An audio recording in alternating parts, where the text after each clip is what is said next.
Welcome to the Deep Dive. Today, we're heading into some really strange territory. Skinwalker Ranch. Oh, yeah. That place in Utah, right? The Uinta Basin. Exactly. It's this 512-acre property, and people call it like the most scientifically studied paranormal hotspot anywhere, which is quite a claim. It really is. And the range of stuff reported there, I mean, UFOs, weird creatures, poltergeists, even portals, it's a lot. It absolutely is. So our goal today really is to dive deep into what we know, look at the accounts, the investigations, and try to make some sense of why this place is such an enduring mystery. Right. We want to unpack it because you've got this fascinating mix of like really old Native American legends colliding head-on with modern science. And our mission, I guess, isn't just to list off the weird events, but maybe see what they tell us about, well, what we don't understand. Exactly. There's a surprising amount of documentation, actually, so it's a real challenge to normal explanations. Totally. Yeah. And yet, when we say phenomena, it's not just shadows, is it? It's UFOs, shapeshifters, things moving on their own, those portal stories. It's just concentrated weirdness. It really is a unique hotspot. Okay, so where does a story like this even start? Okay. Before the name Skinwalker Ranch. Well, you gotta go back, way back, to the Native American tribes who lived there. The land itself has history. Right, the Ute tribe. They were there long before anyone else was talking about this stuff. Their connection is key, because they always seemed to know this place was different. Maybe not cursed, but definitely special in a potentially dangerous way. And there's that specific legend involving the Navajo, isn't there? The curse. Yeah, according to some traditions, there was this conflict, and the Navajo supposedly cursed the land as revenge, unleashing these beings called skinwalkers. Okay, skinwalkers, let's clarify that, because it's not your typical ghost, is it? No, not at all. The legends describe them as witches, basically. People who practice a certain kind of dark magic. And they can change shape, turn into animals. Exactly. So living beings, not spirits, humans with this. Terrifying ability to become wolves, coyotes, other things. It's a very different kind of threat. Yeah, much more visceral. And the Ute people, they still take this seriously. Apparently so. Reports say they still tend to avoid the ranch area, and they have these specific warnings passed down generations. Warnings like why? That really adds weight, doesn't it? Things like, don't whistle at night near there, it might attract something. Okay. And definitely don't look a skinwalker in the eyes if you meet one, and absolutely never, ever invite one into your home. Wow.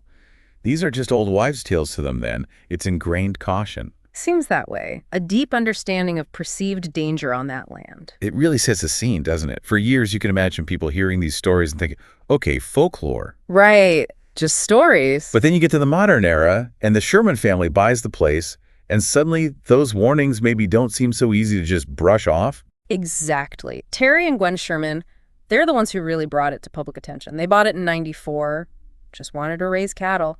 Normal dream. No idea what they were getting into. None at all. And the weirdness started almost immediately, right? That story about the wolf. It's just incredible. Yeah, day one, they see this wolf near their livestock, but it's huge, like abnormally big. Terry described it almost like a small calf, maybe bigger. Not a normal wolf then. Definitely not.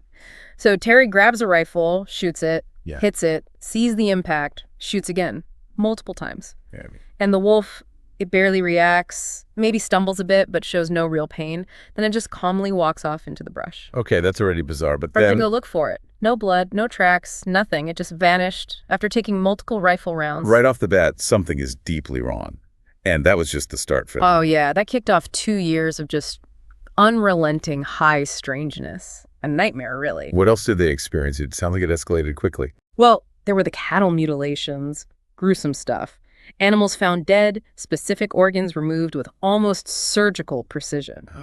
And no blood, right? That's a common theme in these cases. Often, yeah. No blood, no tracks around the carcass. Then, inside the house, things started happening.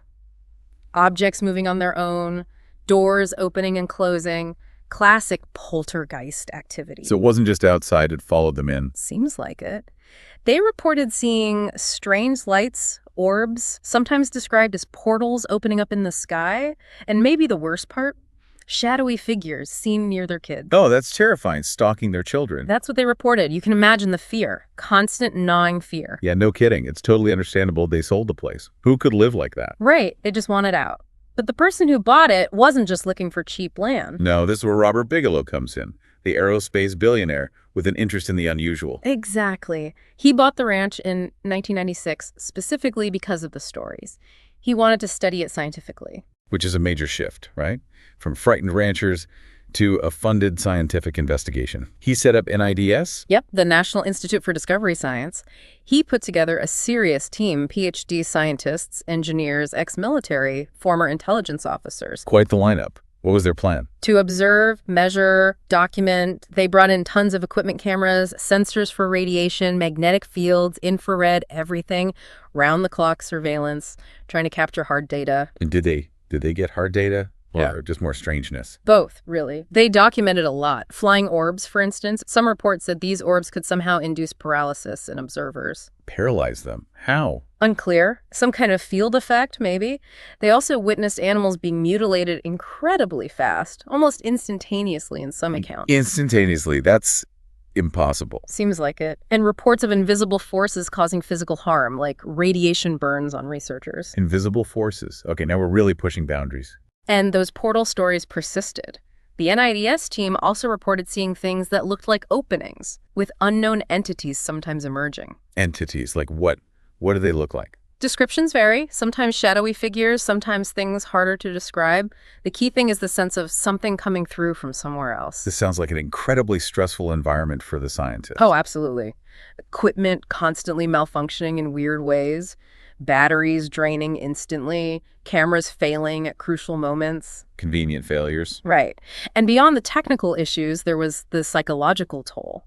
Reports of intense fear, dread, paranoia among the team members, people getting physically ill. So even the trained observers, the scientists, were deeply affected. Very much so. There was this pervasive sense that whatever was there, it was aware of them, aware of the observation, maybe even reacting to it. Watching the watchers. That's a common phrase associated with the ranch. It fits. And after years of study, despite all the data logs and recordings, could they explain it?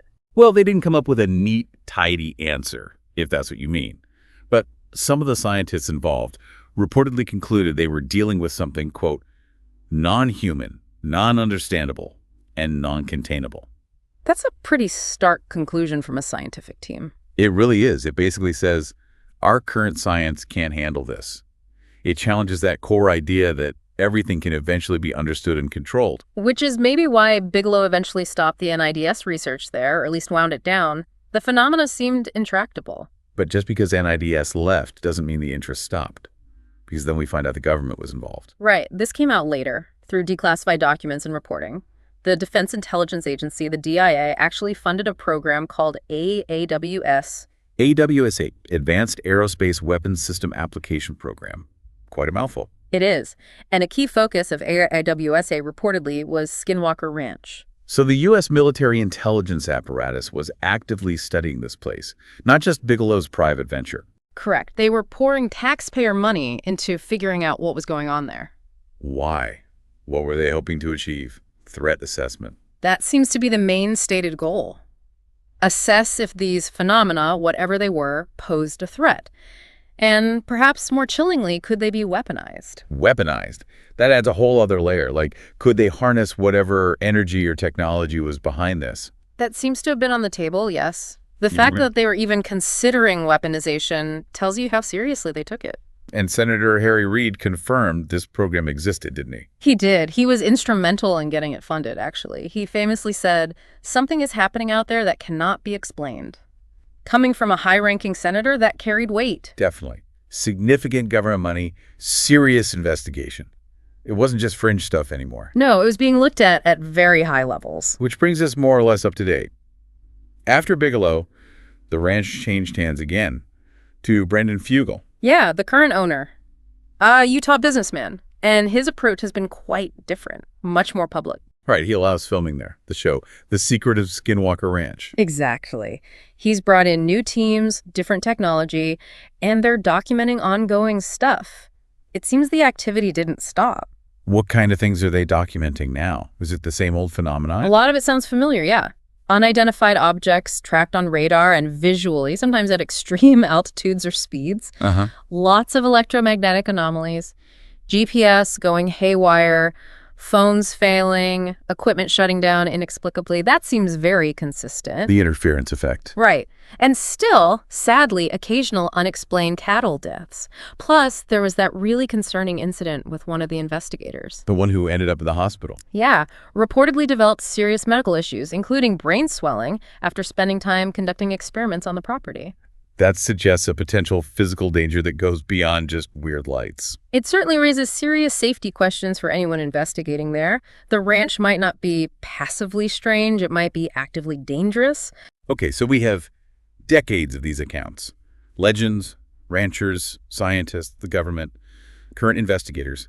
What are the big theories? What do people think is really going on? Well, there are a few main contenders. One you hear a lot is the interdimensional portal idea.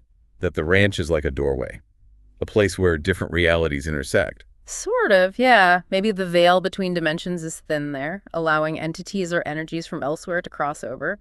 It could explain the sheer variety of phenomena. Okay, portals. What else? Then there's the military black ops theory, that this is all a sophisticated smokescreen. A cover story for secret weapons testing? Advanced tech, maybe holographic projections, psychological warfare techniques. Exactly. Make people think it's ghosts and aliens so they don't look too closely at secret government projects. It would explain the government secrecy and maybe some tech anomalies. Plausible, in a way. What about the original legends? The curse. That's still on the table for some. The idea that the land itself is cursed may be tied to that Navajo legend, and the skinwalkers or real entities tied to that curse. It honors the indigenous perspective and the long history. Right, don't dismiss the oldest explanation. And then there's a more psychological theory. Yeah, the idea that the ranch acts like some kind of psychic amplifier, that it takes human thoughts and emotions, especially fear, and somehow manifests them or magnifies them. So the place itself interacts with consciousness. That's pretty out there. It is speculative, for sure, but it tries to account for the intense psychological effects and the sometimes subjective nature of the experiences. It feels like it could be a mix of things, doesn't it? Maybe not just one neat answer.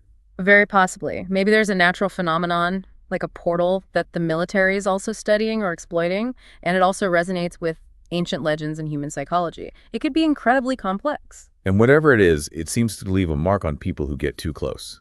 That does seem to be a common thread. People don't just investigate Skinwalker Ranch and walk away unaffected. It changes them, sometimes profoundly. And if all that wasn't weird enough, there's one more really disturbing layer. Missing time. Ah, yes. That's one of the most unsettling aspects reported by some researchers there. People losing track of time, like hours just vanishing from their memory. Exactly. Witnesses reporting they thought they were gone for, say, 15 minutes, but their colleagues say they were missing for 2 or 3 hours, with no memory of what happened in between. That sounds terrifying, like abduction scenarios almost. It has that vibe, yeah. And it's not just subjective memory loss. There are some claims that monitoring equipment actually showed people disappearing from their location for periods of time. What, like physically vanishing from camera feeds or tracking data? That's the report in some cases. They're one moment, gone the next, then reappear later, sometimes miles away with no explanation. Okay, that is profoundly weird. What happens during that time? Where do they go? Is it temporal, spatial? Nobody knows. That's the chilling part. It adds this whole other dimension of the unknown. Are they being taken somewhere? Is time itself warping? We just have these baffling accounts. So wrapping this up, Skinwalker Ranch remains this massive question mark, doesn't it? Where science hits a wall and the supernatural seems to bleed through. Absolutely. It defies easy categorization. And that sense of it being aware, of watching the watchers, that's perhaps the most unnerving part. It really forces you to confront the possibility that there are things happening, forces at play, that are just way beyond our current ability to grasp. It does. It suggests reality might be much stranger, much more layered than our everyday experience tells us. And you have to wonder, if Skinwalker Ranch, with all its documented weirdness, is real, what does that mean for other myths?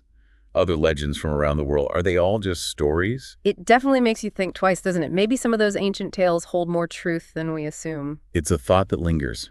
And maybe it's best to end with that piece of ancient advice from the Ute traditions. Don't look into the eyes of a skinwalker.